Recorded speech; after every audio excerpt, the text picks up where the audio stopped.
Donc là, on a affaire à deux petites femelles et un petit mâle. Chez les furets, il faut savoir, pour la déracinisation, ce sont les femelles qui travaillent. Lui, il est juste là pour faire mignon. Voilà, donc là, elle travaille, elle est en vie, donc elle est à fond. Donc là, il y a Grisouille, Nuit et Mûre qui sont là. Donc l'homme a domestiqué il y a plus de 3000 ans le putois pour en faire le furet. Et c'est le prédateur naturel du rat et il était utilisé même au Moyen-Âge pour capturer les lapins et les rats sur les navires. Donc en fait on a remis au bout du jour une technique ancienne, mais c'est assez novateur. Marseille est une des premières villes à le mettre en place. Donc là celle-ci est à fond. Là, elle a envie d'aller attraper les petits rats.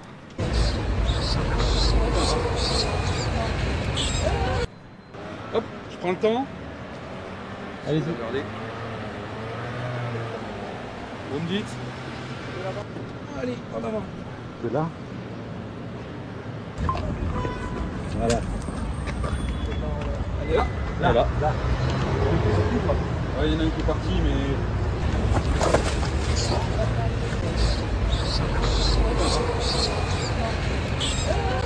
Tu peux nous le montrer? Oh putain,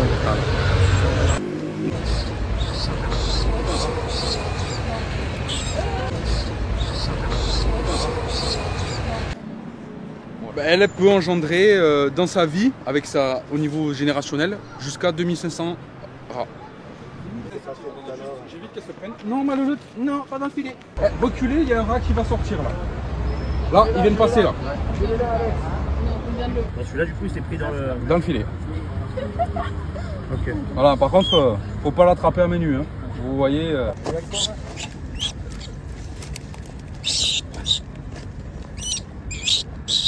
Malheureusement, on a trouvé personne pour l'adopter. Donc, elle va être euthanasiée, mais de façon douce avec du dioxyde de carbone.